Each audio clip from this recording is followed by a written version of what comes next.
3 number আমাকে বলো 3 নম্বরে কি দেওয়া আছে? দেওয়া আছে sin a equal to 2/√5 2/√5 কিসের মান বের করতে হবে?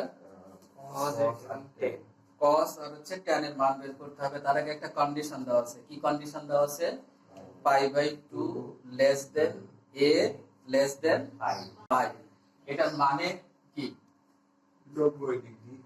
π/2 less than a less than π। তাহলে π/2 মানে কত? 90 ডিগ্রি। আর π মানে কত? 180। তার মানে কোন জায়গায় বলো তো এটা? 90 ডিগ্রির বড় 180 ডিগ্রির ছোট। 90 ডিগ্রির বড় মানে এই ঘর, 180 ডিগ্রির ছোট মানে এই ঘর। হ্যাঁ, তার মানে এই ঘরটা কত নম্বর ঘর? দ্বিতীয় চতুর্ভাগ। দ্বিতীয় চতুর্ভাগে কে কে থাকে? সাইন আর হচ্ছে কোসেক থাকে, তাই না? এই দুইটা ধনাত্মক হবে আর বাকি যাই আসবে ঋণাত্মক হবে। ঠিক আছে, তাহলে এবার আসো, যেহেতু সাইনের মান দেওয়া আছে তাহলে সাইনের মান ধনাত্মক থাকার কথা। দেখো সাইনের মান ধনাত্মকই আছে। সাইনের মান এখানে কি মাইনাস আছে? নাই। এবার আমাদের cos বের করতে হবে। তাহলে cos মানে এখানে দেখো cos এর মানটা কত আসবে? নিশ্চয়ই ঋণাত্মক মান আসা দরকার।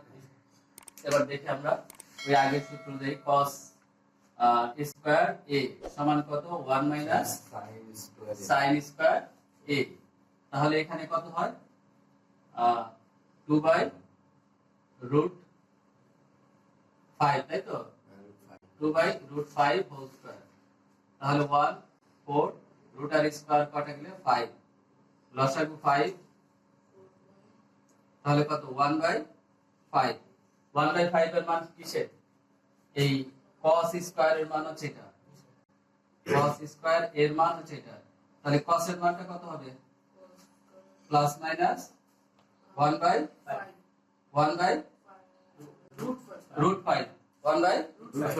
এখন যেহেতু a হচ্ছে কোন ঘরে?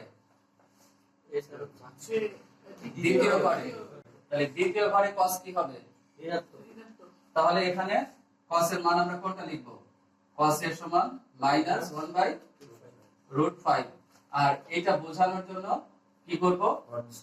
কন্ডিশনটা দিয়ে দিব যে π/2 less than a less than π।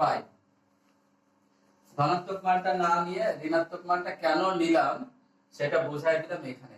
এটা প্রশ্নের শর্ত। তাহলে cos এর মান আমাদের হয়ে গেল। এরপরে আমাদের কি বের করতে আছে?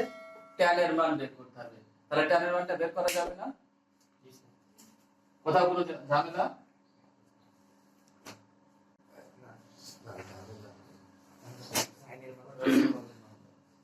এবার tan সমান কি? tan a ইকুয়াল টু হচ্ছে sin a by cos a। sin এর মানটা কত? 2/√5। cos এর মান 1/√5।